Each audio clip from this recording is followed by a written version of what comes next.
Ce journal vous est offert par le FPI, Fonds de promotion de l'industrie, votre partenaire privilégié pour la réussite de vos projets.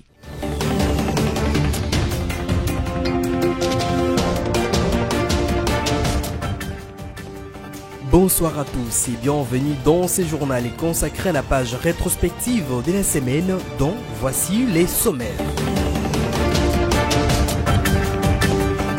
Vous l'avez suivi au cours de cette semaine à 48 heures de l'expiration de la première échéance de la trêve humanitaire entre les gouvernements congolais et les rebelles du M23 est prolongée de 15 jours par le département d'État américain. En justice, l'inspecteur général de finances Gilles Alinguete et le directeur général de la GECAMINE, Placide Nkala, sont convoqués par la Cour des comptes suite à un dossier relatif à un contrat de consultance. Quelle solution pour baisser les tensions au sein du parti présidentiel UDPS qui se déchire actuellement? La rédaction de BSC Télévision a réfléchi quant à ce. Et enfin, l'ex-président américain Donald Trump a prédit une victoire incroyable des républicains à la présidentielle de novembre prochain en acceptant l'investiture de son parti à la convention républicaine.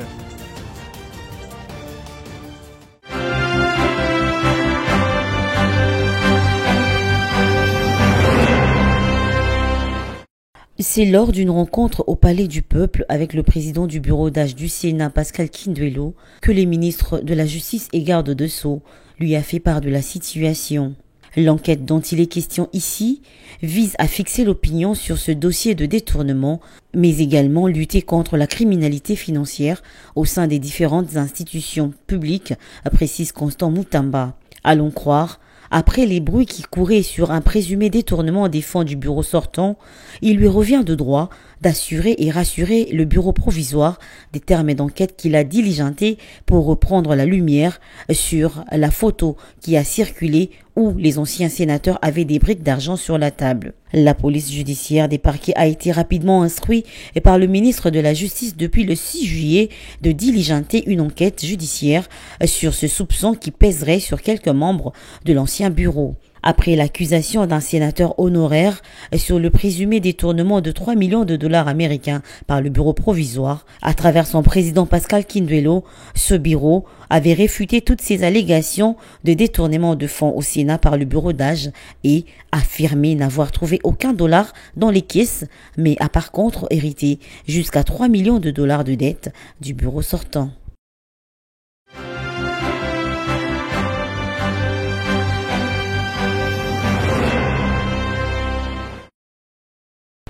Les élus américains sont arrivés à Kinshasa pour s'enquérir de besoins de la République démocratique du Congo, de sorte à renforcer les partenariats qui lient les deux pays afin d'y apporter leur contribution.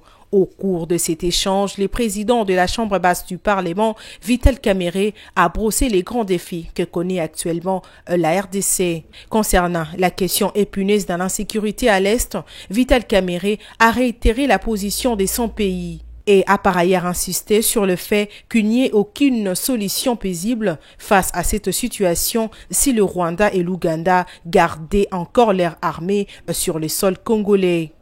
Au terme de cette rencontre, les représentants de ces deux parlements se sont convenus d'approfondir leurs relations dans le cadre de la diplomatie parlementaire pour permettre à la RDC de bénéficier de l'expérience américaine, notamment sur l'organisation de différentes commissions.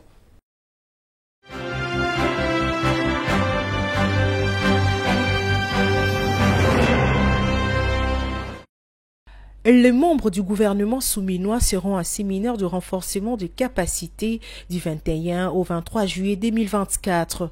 Comme annoncé par la première ministre Judith Suminwa-Tuluka lors de la première réunion du Conseil de ministres le 14 juillet dernier, ce séminaire qui aura lieu à Kinshasa, la capitale de la RDC, réunira tous les ministres de ces gouvernements congolais qui aborderont plusieurs questions liées notamment à la marche à suivre et aux attentes de la population congolaise. La première ministre Judith Suminwa-Tuluka avait en outre promis que chaque 3 mois, les membres de son gouvernement seront évalués.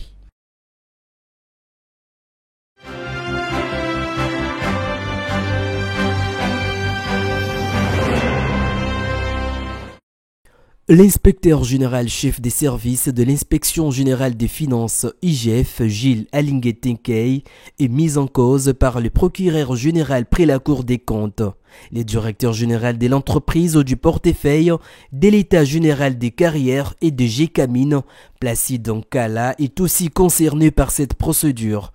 Cette mise en cause se rapporte au dossier relatif au contrat des consultances établi suivant l'ordre des missions numéro 395-PR-IG-CS-GAK-BAU-2023 du 7 octobre 2023 de Gilles Alingué-Tenkei suite à la demande des consultances formulée par Placide Nkala. Sont également concernés dans cette poursuite l'inspecteur général des finances Lutete Mvemba ainsi que les inspecteurs de finances Mbambi Mpumbu, Kavuma Kadima, Mbuyi Chikunga et Mabela Mbala.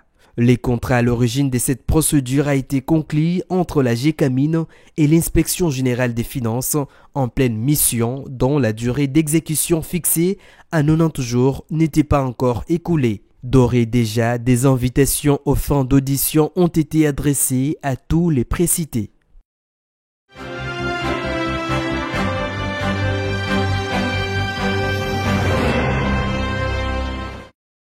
Le ministre de Communication et Médias a d'abord présenté le nouveau patron des ressources hydrauliques et électricité Teddy Luamba aux professionnels des médias et toutes les personnes présentes à ce briefing.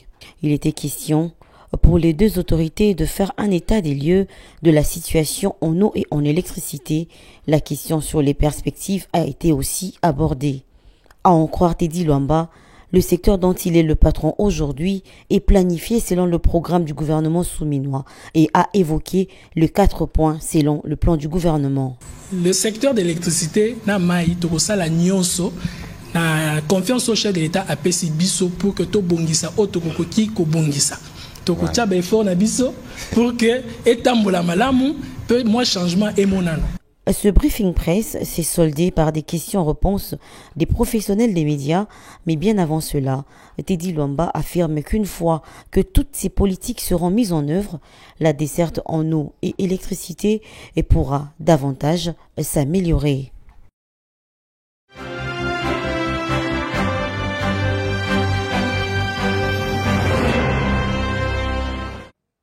Le nouveau ministre de l'Industrie et Développement de petites et moyennes entreprises vient de prendre langue le mardi 16 juillet 2024 avec le Fonds de promotion de l'industrie, le FPI. Louis Watoum Kabamba est descendu au siège du FPI à Gombe où il a échangé avec les conseils d'administration, la direction générale, le comité de direction ainsi qu'avec les cadres et agents de cet établissement public. Lors de son entretien avec le management du FPI et au regard d'énormes défis auxquels le pays est confronté, le ministre a déclaré ce qui suit. En me nommant à ce poste, le président de la République, Félix-Antoine Tshisekedi Tshilombo, m'a confié la lourde tâche de développer l'industrie du pays. On attend beaucoup de nous. Pour ma part, je suis un optimiste incorrigible et je crois fermement aux efforts des uns et des autres. Les résultats que je produirai, ça sera au travers des structures qui sont sous ma tutelle, au travers de vous. C'est vous les vrais stars.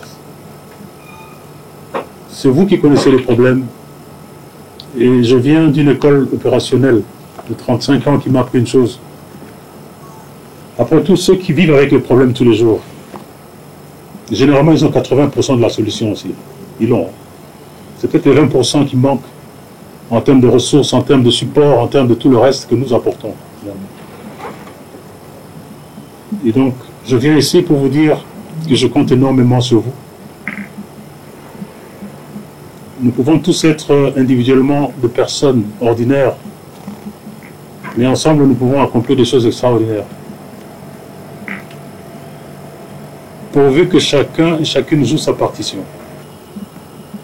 Alors, vous allez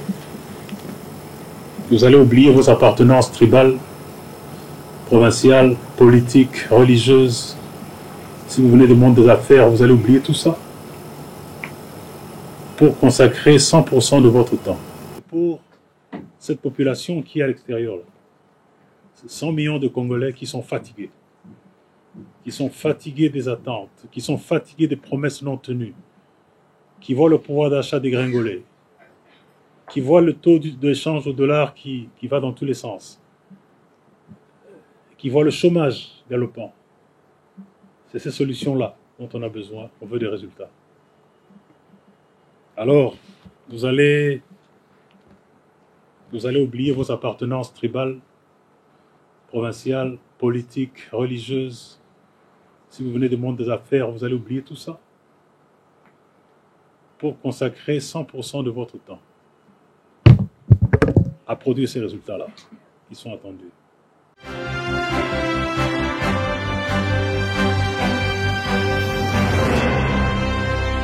Nous-mêmes, nos services nous ont donné des éléments qui ont été corroborés par le rapport des experts des Nations Unies, mais il faut regarder un peu la situation en Ouganda avec la question interne, comment elle est abordée entre le père... Je pose cette question parce que l'Ouganda vous aide également à combattre les ADF justement, entre le père et les fils. De toute évidence, pour nous, nous avons posé des questions, que ce soit au plan diplomatique. Ma collègue des Affaires étrangères s'en est assurée, que ce soit au plan militaire où le chef d'état-major général de nos forces armées a rencontré son homologue ougandais. Ici, les éléments qui sont abordés dans le rapport parlent justement de ces rôles, j'allais dire plus ou moins passifs, parce qu'on n'a pas parlé d'une arrivée massive de militaires. Nous attendons de la clarification, parce que vous ne pouvez pas comprendre que nous avons par exemple de militaires ougandais qui décèdent à côté de militaires congolais dans le Grand Nord, en train de combattre les ADF qui sont des Ougandais au départ, et on ne peut pas comprendre que d'autre part, ils sont en mesure d'apporter un appui à un mouvement terroriste au Rwanda. Le M23 en réalité n'existe pas, il existe le Rwanda. Et avec le Rwanda, nous sommes déjà... Vous savez que Kigali dément. Oui, mais si Kigali dément, le rapport des Nations Unies ne les dément pas, essayez de suivre un peu.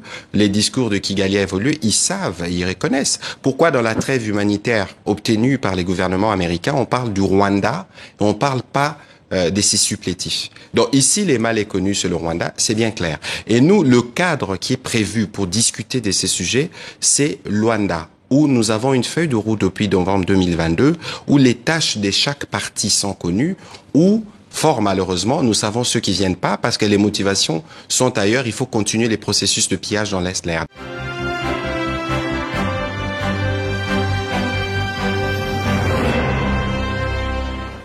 La décision de la prolongation de la trêve humanitaire a été annoncée dans un communiqué du mercredi du 7 juillet par le porte-parole du département américain qui invite les différents acteurs de la région au respect de cette mesure qui a pour objectif de faire taire leurs armes, permettre les retours volontaires de personnes déplacées dans la partie est de la RDC.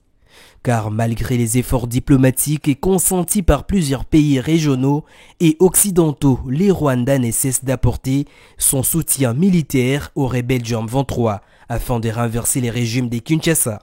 Pendant la trêve humanitaire, des violents combats ont été signalés sur plusieurs fronts de la province du Nord Kivu. Les rebelles du M23 soutenus par Kigali se sont illustrés par des attaques contre les populations civiles, causant la mort de plusieurs citoyens congolais. De son côté, Kinshasa compte sur les troupes de pays de la communauté de développement de l'Afrique australe, SADC, déjà déployées dans la partie est du pays, afin d'empêcher les progressions de l'armée rwandaise et ses alliés. Notons que cette prolongation de la trêve entre les gouvernements congolais et les rebelles du M23 vient à 48 heures de l'expiration de la première échéance.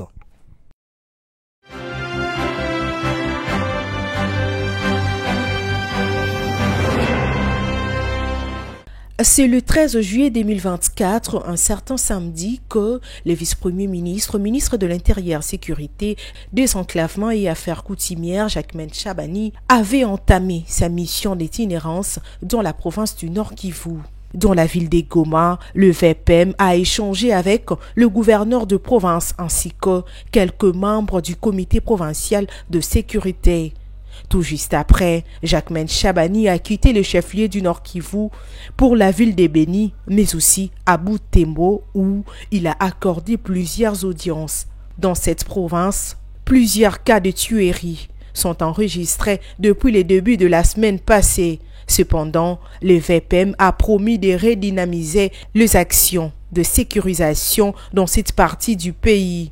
À la fin de sa mission, le mardi 16 juillet 2024, Jacquemain Chabani a visité le village Rutagara, précisément à la borne numéro 13, située dans la zone neutre à la frontière entre la République démocratique du Congo et le Rwanda, ainsi que la ligne de front de Nyiragongo.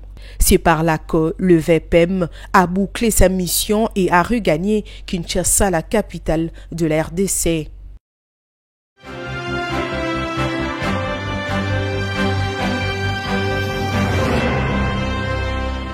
La manifestation a débuté aux environs de 9h locales au rond-point VGH. Des milliers de personnes se sont rassemblées avant de parcourir une vingtaine de kilomètres à pied en direction de Moussi-Néné, une localité du territoire de Lubero. Selon les organisateurs de cette marche, à savoir la synergie des groupes de pression et autres mouvements citoyens, ainsi que quelques organisations des jeunes, la marche visait à dénoncer la persistance de l'insécurité dans la région, notamment l'avancée des rebelles du M23 et l'activisme des rebelles des ADF dans les territoires de Beni et Lubero. Les activités socio-économiques ont tourné au ralenti au centre commercial de Butembo. Boutiques, magasins, officines pharmaceutiques, banques et d'autres petits commerces sont restés fermés. Seuls les vendeurs des denrées alimentaires étaient visibles au marché central. Cette situation a affecté également le secteur des transports en commun. Cette marche est intervenue pendant la visite du ministre de l'Intérieur dans la ville de Butembo. Jacquemain Chabani était venu dans la ville commerciale du Nord Kivu pour s'imprégner justement de la situation sécuritaire dans la zone.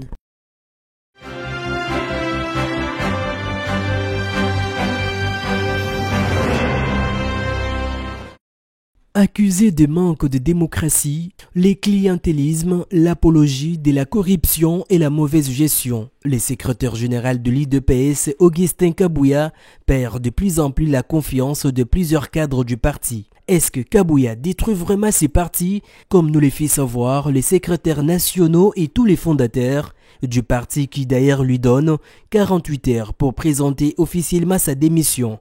Oui, la crise est bien réelle au sein du parti présidentiel. Après le départ de Jean-Marc Kabunda Kabund, l'Union pour la démocratie et les progrès sociaux est partagée à ces jours entre les pros ou anti-Augustin Kabouya.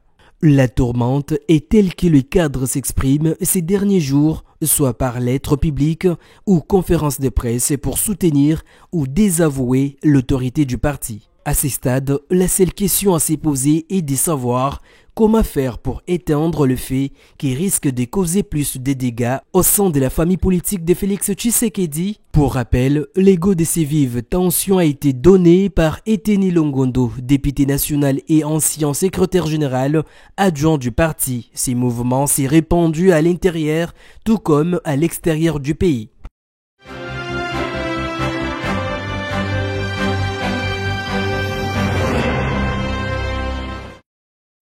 Les cabinets du gouverneur de la ville-province de Kinshasa attirent l'attention de l'opinion publique sur l'existence d'un réseau des faussaires qui imitent la signature de Daniel Bumba Lubaki.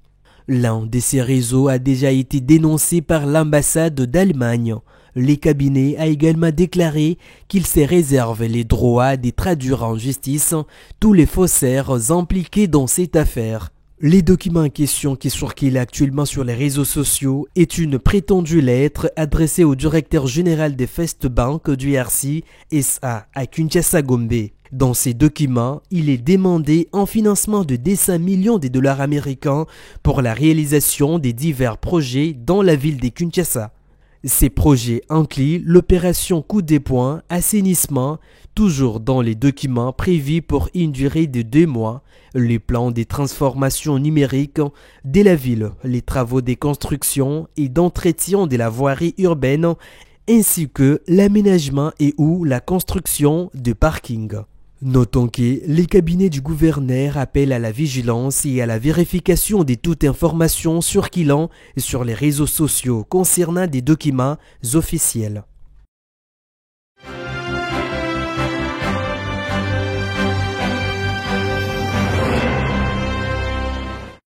Après la publication d'un rapport des experts des Nations Unies qui indexait et qualifiait l'Ouganda comme l'un des soutiens des M23 dans son agression à la République démocratique du Congo, qui a suscité des réactions, le chargé d'affaires de l'Ouganda en République démocratique du Congo, Matata Toaha, est venu dans le but de réfuter toutes ces allégations. Allons croire, c'est une manœuvre maladroite des Nations Unies qui pourra refroidir des liens diplomatiques au beau fixe entre la République démocratique du Congo et l'Ouganda. Votre président, vous devez nous donner des rapports, que nous puissions voir les détails, quand ils étaient passés, dans quelles circonstances, de manière à ce que la réaction appropriée soit prise. Ça, c'est la bonne façon de faire les choses dans les relations entre États.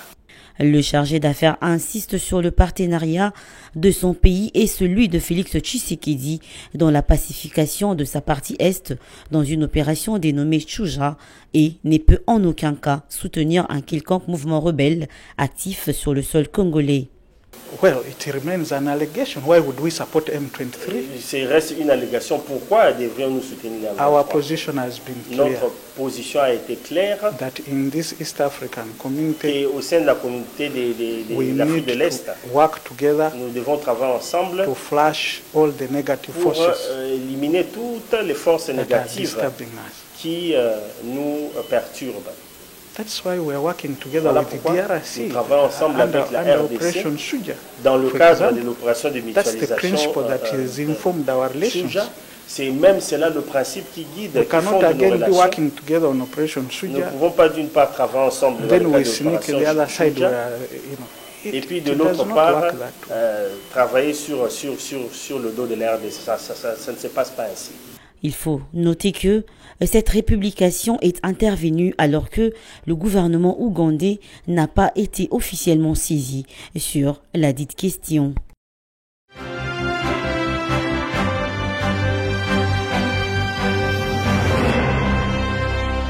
Un Trump qui entérine la nomination d'un Trump. Le plus grand président de l'histoire, Donald J. Trump, est nommé candidat du Parti républicain des États-Unis d'Amérique. Eric est le fils cadet du milliardaire. À ses côtés, son épouse Lara Trump, numéro 2 du parti, et son frère aîné, Donald Jr., à droite, très influent conseiller de l'ancien président. La scène illustre la mainmise de la famille Trump sur les affaires républicaines dans cette convention où même la petite fille de l'ancien président, 17 ans à peine, est invitée à s'exprimer sur scène. Bien sûr, il a mis la barre assez haut, mais qui sait? Peut-être qu'un jour je ferai comme lui. Et malheur à ceux qui ne sont pas jugés suffisamment révérencieux vis-à-vis du candidat. Le leader des Républicains au Sénat est conspué par la foule. L'ancien patron de la Chambre des représentants se voit privé de tribune et intimidé en pleine interview. Tu parles quand? Tu parles ce soir? Un parti mis au pas. Un colistier décrit par ses opposants comme un clone. Et s'il revient à la Maison-Blanche, Donald Trump pourrait aussi purger l'administration. C'est une des recommandations du projet 2025, un document de 900 pages rédigé par cette fondation conservatrice présente à la Convention.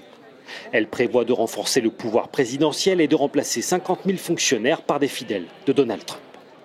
Ce projet a énormément d'influence.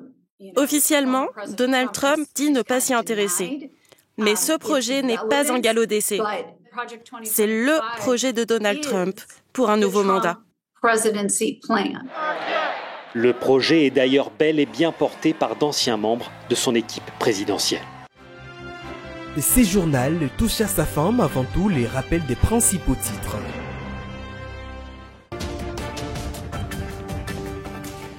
Vous l'avez suivi dans ces journaux à 48 heures de l'expiration de la première échéance, la trêve humanitaire entre les gouvernements congolais et les rebelles du M23 est prolongée de 15 jours par le département d'État américain.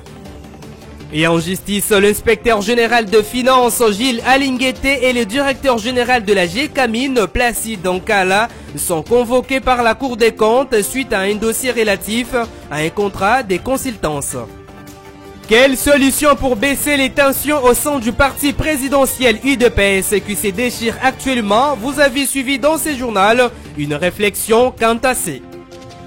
Et enfin, pour terminer, l'ex-président américain Donald Trump a prédit une victoire incroyable des républicains à la présidentielle de novembre en acceptant l'investiture de son parti à la convention républicaine.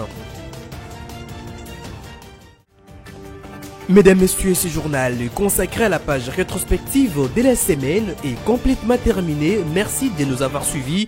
Entre-temps, bon week-end chez vous, mais le programme est en continu sur BC Télévision. Au revoir.